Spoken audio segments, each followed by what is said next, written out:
to get busy on the first couple of subjects for today. Everybody that's okay, say I'm okay. Here's the first subject that I found so interesting I want to share it with you. Then I want to talk about personal development, the subject that I started listening to age 25 that revolutionized my whole life, from my mentor, Mr. Earl Schoaf. Here's an interesting subject. Just jot it down now. It's called enlightened self-interest. Enlightened self-interest.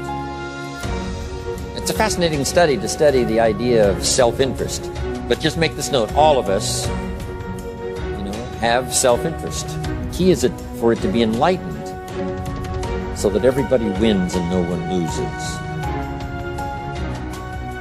Our first interest is to survive. What does it take to survive? Our second interest is to succeed. What does it take to succeed?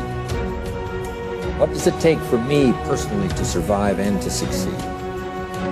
Can I legitimately be interested enough in the things that help me both succeed and survive? And here's what I discovered. The answer is yes. It's possible to exercise self-interest, but to do it in such a way that no one loses, everyone benefits. Key phrase. Life was not designed to give us what we need. Life was designed to give us what we deserve. We do not reap a harvest in the fall because we need it. We reap a harvest in the fall because we deserve it. Not necessarily from a moral standpoint. Of course, there are some moral laws as well, spiritual and moral laws. But just the basic laws that simply say if you wish to reap, you must plant.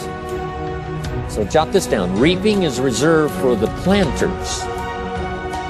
And the reason they reap is because they deserve it. They're the planters. They deserve to reap. Interesting Bible phrase that says, if you keep knocking, you'll find open doors. Good phrase to jot down. If you keep knocking, you'll find open doors. Doors of opportunity. Doors of a chance to meet someone. Doors open for association.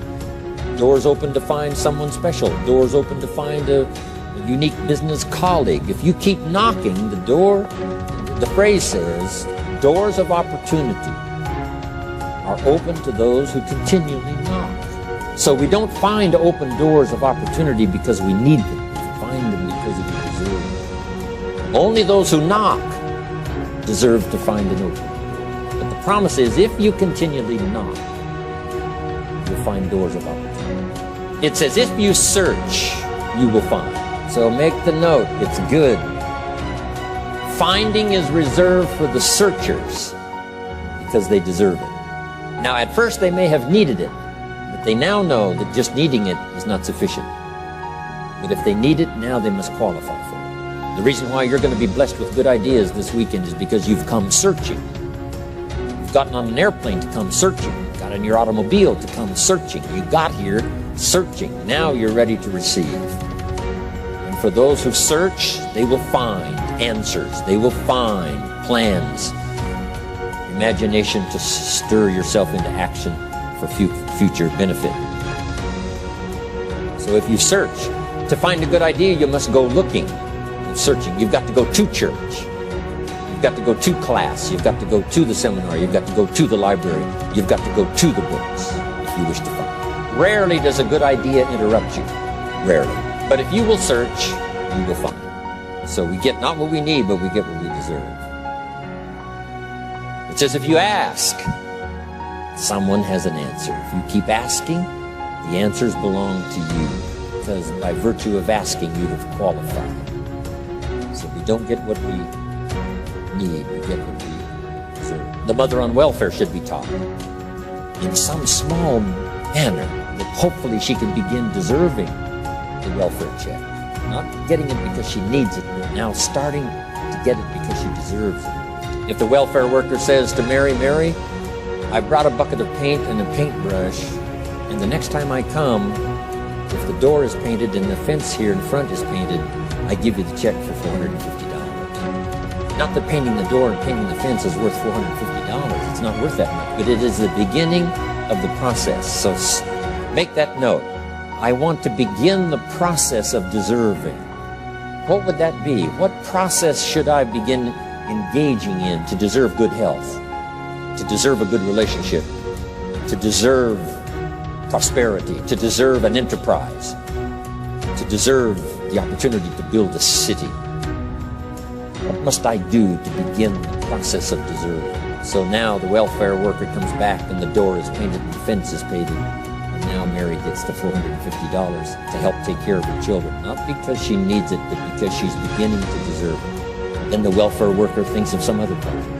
She said, Mary, if these weeds are gone and this little garden is cultivated, and I come back, now that the door is painted and the fence is painted, if the weeds are gone and this little garden is cultivated, you get the $450. And step by step, a new life is emerging, learning the process of deserving it, not just needing.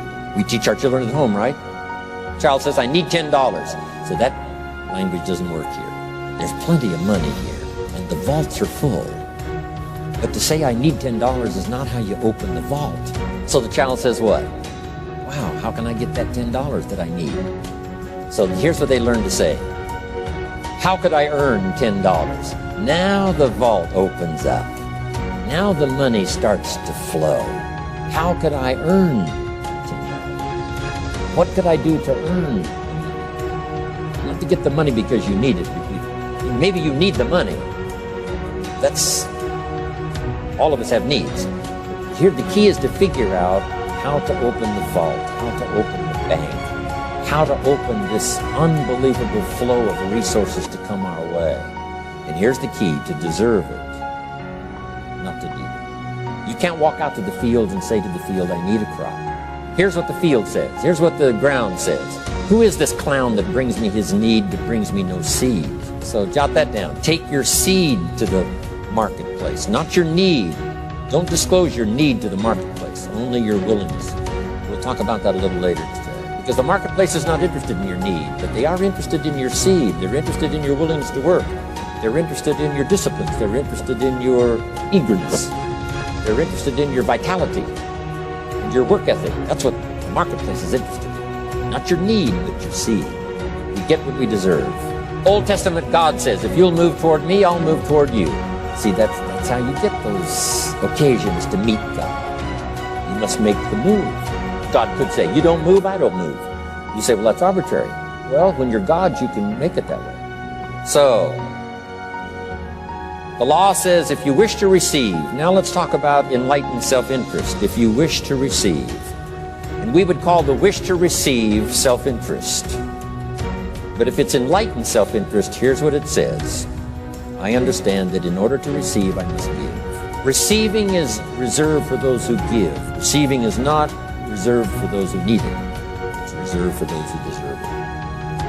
We deserve the receiving by giving. In fact, there's an extraordinary phrase in this little context, and here's what it says. It's better to give than it is to receive. Now, the uneducated person would find that difficult to ponder. Why would it be better to give than it is to receive? So let me give you one of the better phrases for the day. Here it is. Giving starts the receiving process. So of course it's better to give than it is to receive. How much receiving do you wish? You must start the giving process. Yeah.